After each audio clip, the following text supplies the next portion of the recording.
The New York Times now reports Democrats throw money at a problem countering GOP clout online. They continue. Liberal strategists are pushing the party's rich backers to reopen their wallets for a cavalcade of projects to help Democrats, as the cliche now goes, find the next Joe Rogan. With us now, Democratic Florida Congresswoman, former DNC, Debbie Wasserman Schultz. It's nice to see you, ma'am. Thank you. Leland, thanks. Is this the panacea for Democrats?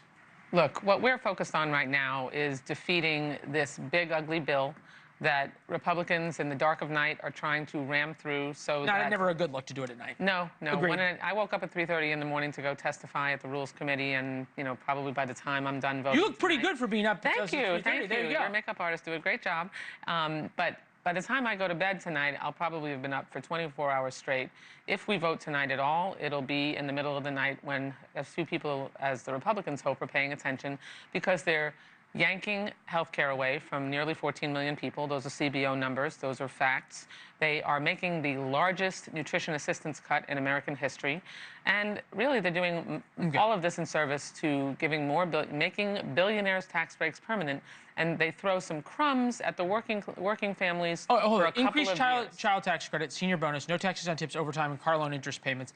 Not exactly crumbs. For a couple of years, and they expire, and all of those, the benefit of all those tax breaks gets eaten up by Trump's tariff taxes and the premium tax credits that they're cutting off, and that increases people's health care costs. Hold on. So between increasing people's health care costs and the tariff taxes, that chews up any savings from these meager working family stuff that expire in 2 years anyway. Okay. I hear you, and we can go back and forth on who exactly the people are who are getting cut, on and on.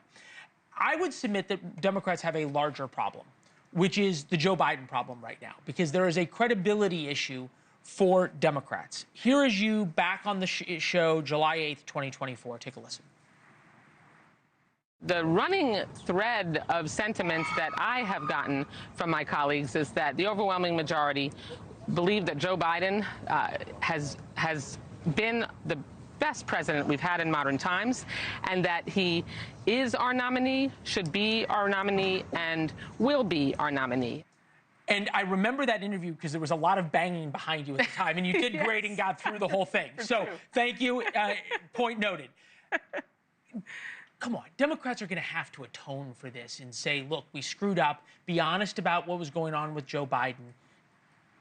For people to believe you when you say they're cutting health care and doing this. Leland, the facts are that Joe Biden handed Donald Trump the most robust, significant economy, the best performing economy in the world following COVID. And the facts exist. You're going to really still defend Biden?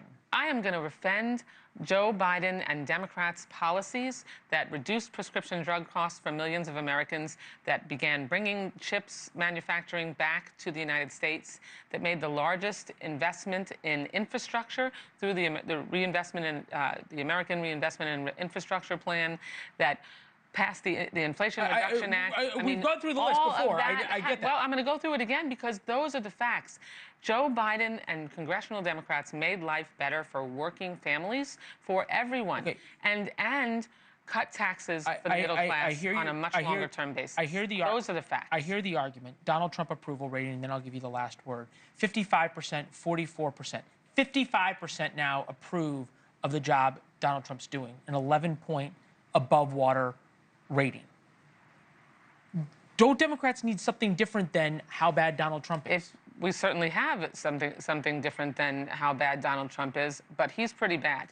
And if you look at the other questions in polls like that, like, do you approve of the job that Donald Trump is doing on the economy? He is underwater on those things. Do you approve of Donald Trump's focus on tariffs and his inconsistency? He's underwater on these. He has the lowest numbers in the first 100 days of any president since they've been measuring it. They've now come up, but understand. But the bottom line is that we have to make sure we're focused on bringing real relief in making life more affordable, not more expensive, and not giving tax breaks and giving away the store to billionaires permanently while taking away health care from 14 million people. Thank you, ma'am. Thank you. It's always good to see you. So good to be with you. Yep. Thank you for watching. Subscribe below and download our NewsNation app right now on your phone, and you will get fact-based, unbiased news for all Americans.